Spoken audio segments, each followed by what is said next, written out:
검찰이 김영선 전 의원이 2022년 재보궐선거 직후 명태균 씨에게 6,300만 원을 건넨 정황을 포착하고 수사에 나섰습니다. 당시 명 씨가 대통령 부부와의 친분을 내세워 김 의원 공천에 영향력을 행사했다는 의혹이 있는 만큼 수사에도 관심이 쏠리는데요.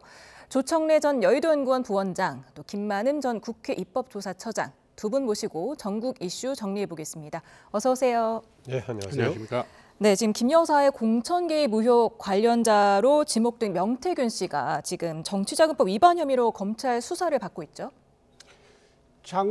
이게 지금 언론에 보도가 되고 있지만 사실은 작년 12월에 경상남도 선거관리위원회가 검찰에다가 고발을 했어요. 수사 의뢰를 했는데 그 당시에 정치자금법 위반으로 얘기가 됐고요. 그러니까 새로운 내용은 사실은 아닙니다. 그런데 이제 이게 조금 이상한 게 말입니다. 보통 6월 1일 날 선거를 했거든요. 6월 1일 날 선거를 했으면 보통 당선인들은 선거 날로부터 당선된 날로부터 6개월이 공직선거법 공소시효기 때문에 6개월 동안 아무것도 안 합니다. 밥도 안 사요. 그러니까 오해받을 짓을 안 하는데 당선되고 난 뒤 2달 뒤인 8월부터 김영선 전 의원이 여러 차례에 걸쳐서 그것도 회계 책임자를 통해서 돈을 줬다는 거 아닙니까? 그러면 이게 표면적으로 볼 때는 뭔가 거래관계에 의한 돈으로 보일 수도 있어요. 그게 아니라 무슨 공천 대가나 이런 거 같으면은 현금으로 몰래 줬겠죠. 그것도 이상하고, 또 하나는 당시에 국민의힘 의창구 재보궐선거 공천이 5월 10일 날 결정됐습니다. 그런데 돈이 건너간 것은 당선되고 난 후 2달 뒤니까 약 3개월 뒤에 돈이 건너간 거예요. 근데 이거를 공천 대가로 자금으로 볼 수 있을지 없을지 저는 모르겠습니다. 근데 명태균이라는 분이 경남의 여론조사 업체를 두고 경남의 정치권 출마 인사들과 거래를 하는 사이니까 개인적 비리나 개인 거래에 의한 법 위반이나 이런 것일 가능성도 있어 보여요. 근데 이제 일단 검찰이 명태균 씨를 피의자로 전환해서 가는 걸 검토하고 있다니까 제가 볼 때는 문자까지 포함해서 검찰 수사가 들어가면 증거를 잡거나 명확한 뭐가 나올 거라고 생각합니다. 회계 책임자를 통해서 여론조사 업체 대표에게 6,300만 원을 줄 만한 일이 있을까요? 여론조사 기관을 운영한 적도 있긴 하지만은 여론조사 업체 대표라는 직함보다는 오히려 정치권 주변에서 활동하는 사람이라고 봐야겠죠.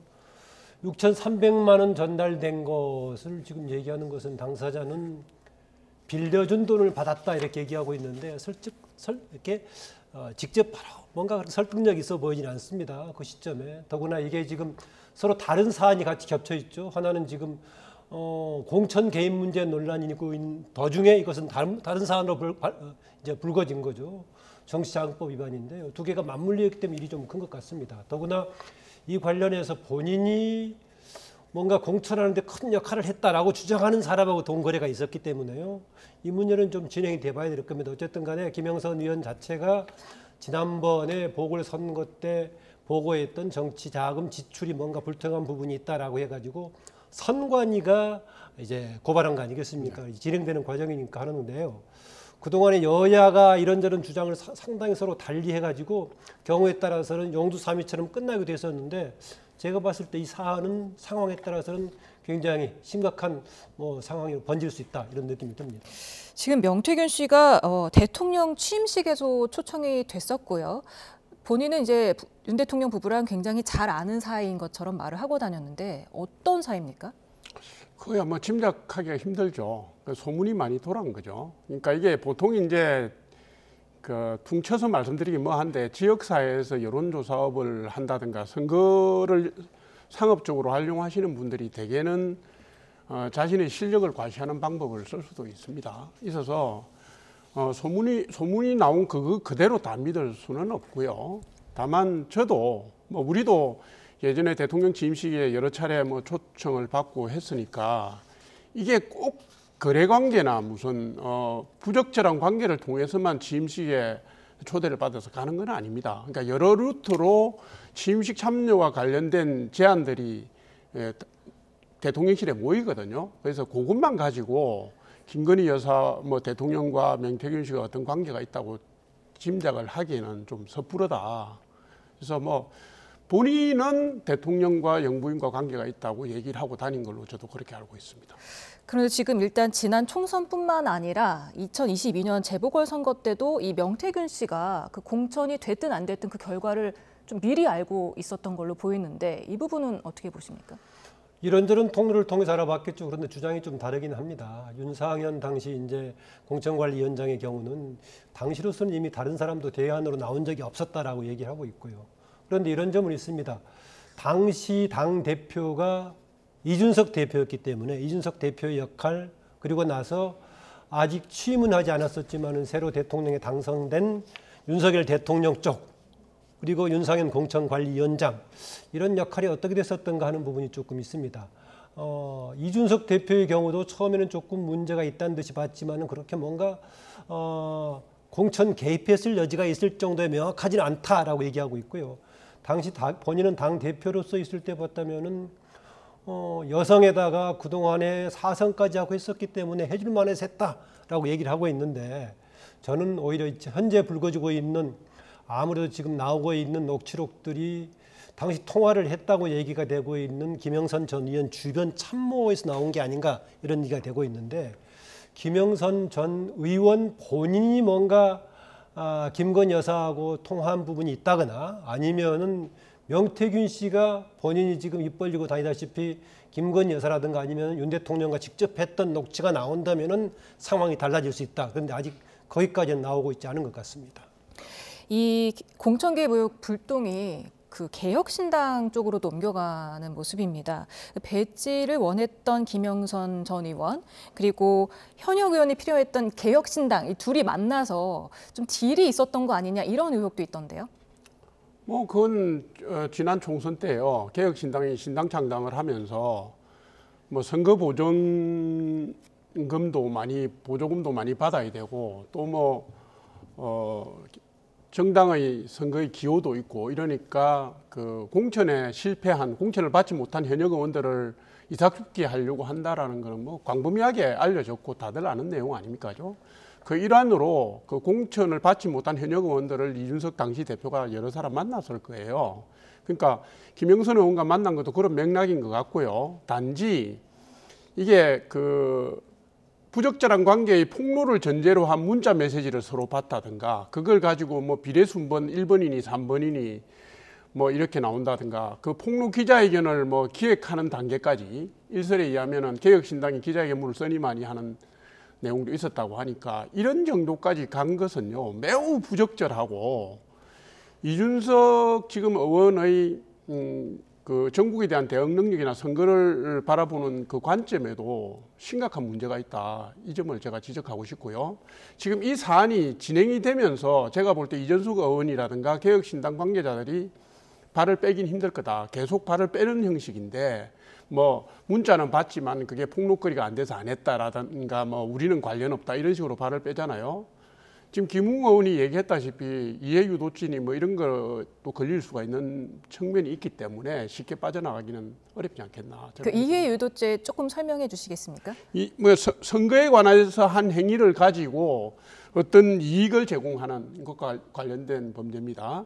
그러니까 지금 김웅 의원이 얘기한 것은 정치 공작과 공천이 맞거래되는 성사는 안 됐지만 그런 과정을 밟았다는 것이고요. 김웅 의원이 제시하는 게 네 가지인데 그 바쁜 와중에 칠불사까지 가서 당대표가 김영선 의원을 만난 거, 그 다음 비례순번 1번이니 3번이니 뭐 이런 얘기하고 간 거, 양향자 김종인 비대위원장을 그 다음 김영선 의원이 찾아간 거, 그 다음에 아까 말씀드렸다시피 폭로 기자회견을 하니 많이 하는 단계까지 간 거거든요. 그러면 이게 선거의 개혁신당이 선거의 이익을 볼 목적으로 그 비례순번을 앞순번을 주니 많이 하는 데까지 간 거잖아요. 성사는 안 됐지만 검찰 수사 단계에서는 이해유도죄에 걸릴 수도 있겠다 이렇게 봅니다. 네, 지금 김영선 전 의원 측은 개혁신당에서 먼저 비례대표를 제안을 했다 이렇게 얘기를 하고 개혁신당에서 아니다 해달라고 했는데 아예 거절했다 이렇게 양측 입장이 나뉘고 있습니다. 어떻게 보셨습니까? 김영선 전 의원은 그렇게 얘기를 하고 있지만은 다른 사람들은 김영선 의원이 접근한 걸로 얘기를 하고 있습니다. 그런데 개혁신당이나 이준석 대표 쪽 이 두 가지 문제를 좀 분명히 해야 될 겁니다. 뭐냐면은요, 김영선 의원이 폭로할 게 있기 때문에 당신 정당에 간다면 중요한 무기가 될 수 있다라는 관점에서 접근을 했는지, 아니면 당시 현역 의원이 4명인 상태에서 5명 이상이 되면 이제 정치 국고 보조금 단위가 달라지니까요. 당시에 한 5명을 채우면은 한 17억 정도가 왔다 갔다 할 겁니다. 그런 차원의 접근한 건지 좀 이게 분명하지가 않습니다. 처음에 나왔을 때는 뭔가 들어봤는데 폭로에 그렇게 뭔가 명확한 근거가 될 것이 아닌 것 같아서 그만뒀다라는 식으로 얘기했는데, 또 추가적으로 나온 얘기는 조금 전에 앵커가 얘기했다시피 사람을 하나 채우게 되면은 5명 이상이 되는 좀 뭔가 정치 국고 보조금 단위가 커지니까 나온 것인데, 어느 단위에서 얘기한 건지, 단지 국고 보조금 문제라면은요, 이준석 대표가 얘기하다시피 다른 의원들도 제가 몇 사람 거론된 것 알고 있습니다. 왜냐면은 어차피 공천되지 못할 바에는 혹시나 제3, 4당에 가서 기회를 노리는 사람들이 있는데, 그런 문제가 나오게 되면은 했을 때 국고 보조금에 도움되는 만큼의 혜택이 있는 반면에 거기에 따른 새로운 제3당의 이미지 실추 문제도 있기 때문에 고민들을 할 겁니다. 그런데 이준석 대표는 그런 득실을 따졌을 때 당시 이미 김영선 전 의원이 좋은 평가를 받지 못했었기 때문에 고려의 대상이 아니었다. 더구나 1번, 3번 이런 얘기는 아니었다라는 건데요. 김종인 당시 위원장 얘기도 뭔가 서로 거래를 얘기하고 있어서 5명 채우는 관점보다는 폭로의 무기가 있는 것처럼 얘기를 하고 있습니다. 그래서 이 사안은 개혁신당 또는 이준석 대표가 좀 명쾌하게 정리를 해줄 필요가 있다는 생각입니다. 지금 그 김 여사와 텔레그램 메시지를 나눈 거는 자신이다라고 명태균 씨가 얘기를 했고, 또 그걸 봤던 이준석 대표도 자신에게는 힘이 없다 이렇게 김건희 여사가 말했다는 거예요. 그렇기 때문에 공천 개입이라고 보기 힘들다는 건데, 근데 사실 이런 얘기가 오갔다는 것만으로도 문제라고 보는 시각도 있거든요. 아니 이렇습니다. 선거 때 뭐 힘이 있겠다고 하는 사람에게 별의별 제안이 다 가는 거거든요. 그런데 이게 이제 뭐 김건희 여사와 관련돼서 무슨 명확한 문자가 뭐 공개된다든가, 지금 뭐 다 김건희 여사를 뺀 사람들 간의 문자 메시지 무슨 봤다 말았다 이런 내용이잖아요. 그러니까 도와달라고 그러는데 내가 힘이 없어서 못 도와준다, 그런 걸 갖다가 공천 개입이라고 할 수는 없는 거잖아요. 이준석 의원이 바로 그 점을 얘기하고 있고, 문자를 보기는 봤는데 결국 그게 김건희 여사가 못 도와준다는 얘기여서 폭로거리가 안 돼서 안 했다는 건데, 그래서 안 한 건지 어째서 안 한 건지 저도 알 길이 없지만 어쨌든 검토는 했다는 거 아닙니까? 어쨌든. 그러니까 처음부터 이 문제가 불거졌을 때 개혁신당은 애매모호한 태도를 취해왔어요. 일방으로는 대통령실이나 김건희 여사에 대해서 약간 부정적인 분위기를 풍기면서도 우리는 개입 안 했다, 우리는 안 했다, 이런 식으로 빠져나가고 있는 거거든요. 이게 이제 위법성 문제와 별개로 개혁신당이 이 문제와 관련해서 말려드는 게 싫기 때문에 출구 전략을 계속 만든 거 아니겠습니까? 그런 차원에서 이해하시면 되고요. 더 명확한 증거가 나오기 전에 뭐 김건희 여사가 뭐뭐 했다면이라고 가정하는 것은 적절하지 않다, 저는 이렇게 봐요. 지금 민주당은 고삐를 바짝 쬐는 모습입니다. 지금 김 여사 공천 개입까지 포함해서 특검법을 통과를 시켰는데, 여당은 이제 대통령의 제2요구권을 건의했습니다. 거부권 행사하겠죠? 행사할 가능성이 큽니다. 뒤에서 다시 얘기가 나오겠지만 아마 24일 날 당의 지도부하고 대통령 쪽하고 같이 만났을 때 단지 지금 의정 갈등 문제뿐만이 아니라 그 문제에 대한 검토도 가지 않을까 그렇습니다. 왜냐하면은요, 이전에는 대통령이 제2요구권 거부권을 행사한 다음에 3분의 2 이상의 이제 국회의원들 동의가 요구되는 상황에서 국민의힘 의원들이 전적으로 반대하면은 이제 다시 거부권이 그대로 관철이 되는 거 아니겠습니까? 그런데 최근에 반복적으로 김건희 여사 문제가 제기되고 있고, 한동훈 대표도 얘기했었지만은 현재 윤석열 대통령과 정부의 행보가 그렇게 민심으로부터 공감을 받지 못하고 있기 때문에 혹시 제2요구가 들어갔을 때 어떤 상황의 변동이 생길지도 모르겠다, 이런 걱정도 없지는 않을 겁니다. 그래서 아마 이 상황에 대해서는 24일 날 논의되는 가운데 검토가 될 거다. 그러나 이전만큼 그렇게 아무리 지금 국민의힘과 민주당이 서로 국회에서 힘 대결을 한다고 하더라도 조금 명분상으로는 국민의힘 쪽이 많이 밀리고 있는 게 아닌가, 이런 생각이 듭니다. 혹시 상황이 바뀔 수 있다는 거는 국민의힘에서 이탈표가 나올 수도 있다, 이렇게 보시는 건가요? 그렇습니다. 이탈표 여지가 없지 않아 있을 건데, 이미 지난번에 몇 사람 있었는데 이런 부분인데, 만약에요 이후에 지금 24일 진행되는 과정 속에서 공천 개입 관련 뭔가 추가로 직접적인 녹취가 나온다고 한다면은 김건희 여사 이번에 특검법에 그 내용도 포함되어 있기 때문에 조금 뭔가 움직일 뭔가 변화의 가능성도 없지 않아 있다는 느낌은 듭니다. 특히 이번에 필리버스터가 없어서 국민의힘 내에서 약간 좀 기류가 변화된 거 아니냐 이런 시각도 있더라고요. 이탈표 나올까요? 필리버스터가 없어진 것은 이미 다 했던 내용이었기 때문이죠. 해병대원 특검법도 예전에 필리버스터 물론 24시간 만에 강제 종료됐습니다만 했고요.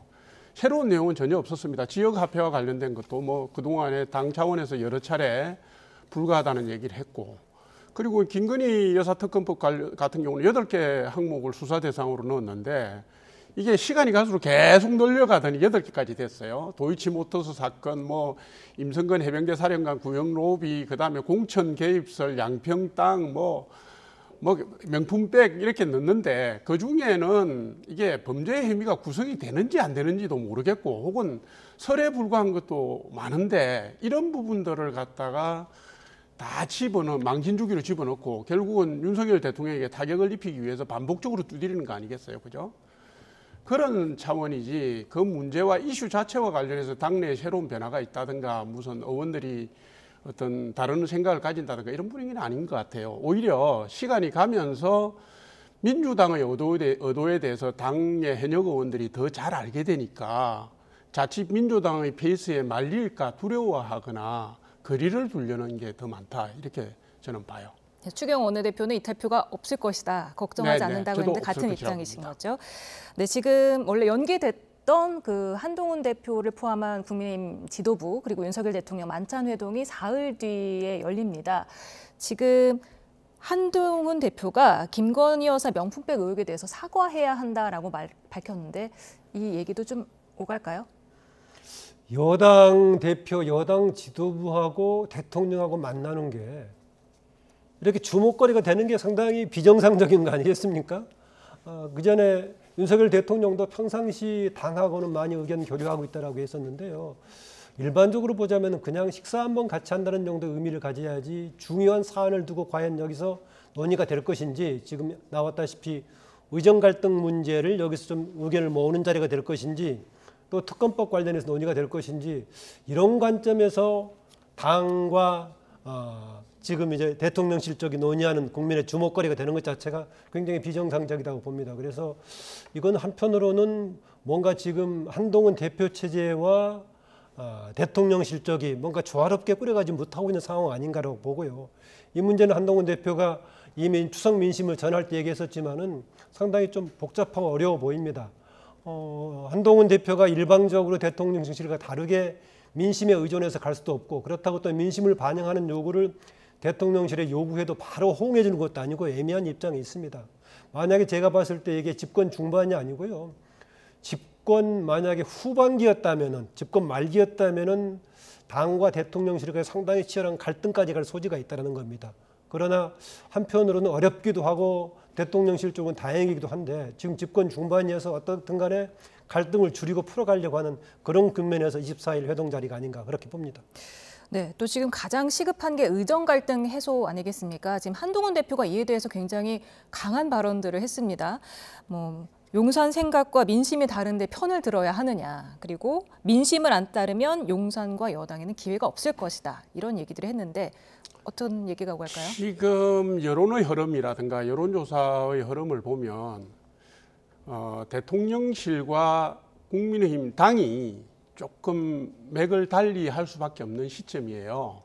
당 입장에서는 민심에 반응하는 모습을 보여야 되는 보다 민심의 바다에 직접적으로 일선에 나서 있는 기구거든요. 그거를 담아낸 원론적인 메시지라고 저는 봐요. 왜냐하면 한동훈 대표가 의정 갈등과 관련돼서는 이미 자신의 입장을 충분히 얘기를 했습니다. 하나는 여야 의정협의체를 구성하자 해서 추석 전부터 지금까지 계속 뛰고 있는 게 그거고요. 그 전에는 2026학년도 의대 정원을 늘리는 걸 유예하자라고 냈거든요.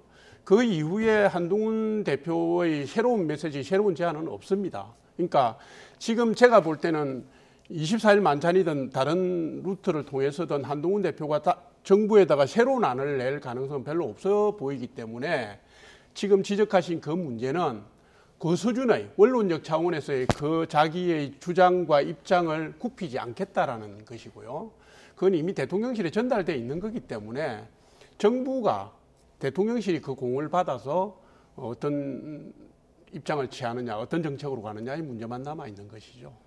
지금 한동훈 대표가 내년도 정원을 논의해야 된다는 입장이고 대통령실은 내년도는 건드릴 수가 없다는 입장인데 어떻게 보십니까? 내년도는 지금 25년을 얘기하는 겁니까? 그렇죠. 한동훈 대표도 초반에는 내년도는 이미 지금 학생들 모집 과정에 있는 것이기 때문에 어렵고 2026년부터 지금 얘기를 했던 것인데요. 논의도 지금 내년에 포함시키겠다라는 것은 어쨌든 간에 상황이 뭔가 변동시키기 어렵다고 하더라도 의제로는 삼을 수 있는 거 아니냐, 저는 그런 입장에 동의합니다. 결과는 똑같이 나오더라도 서로 같이 모여서 이 문제를 가지고 이미 진행이 되고 있는 것이기 때문에 가변성 있는 부분 어느 정도밖에 없다, 이런 얘기는 충분히 할 수 있어서 결과는 똑같이 나오더라도 미리 단정해서 이것은 빼고 얘기하자를 할 필요까지는 없다는 생각이 듭니다.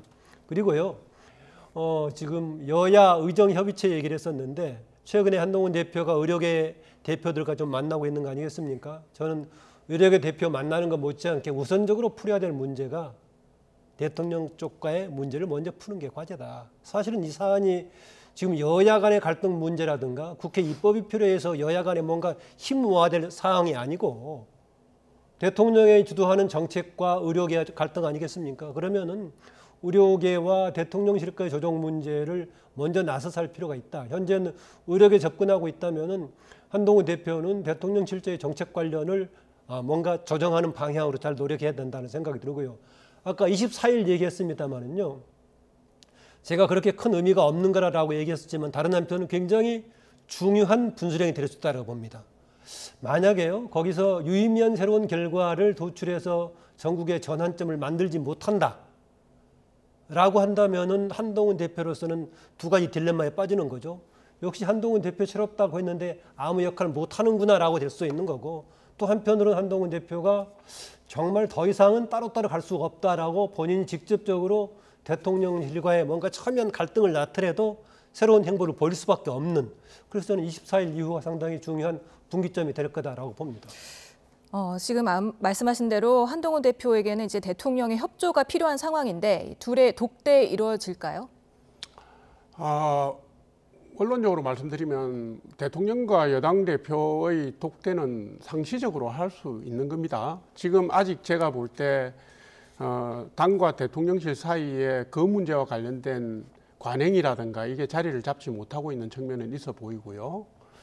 근데 이제 이렇습니다. 만찬회동이잖아요. 만찬회동은 무슨 회의 기구가 아닙니다. 그러니까 만찬회동에서 무슨 전국의 현안이라든가 국정 현안을 내놓고 갑론을박하다가 하나의 안을 내고 이렇게는 안 됩니다. 그죠? 민심의 문제, 국민이 어떻게 생각하더라.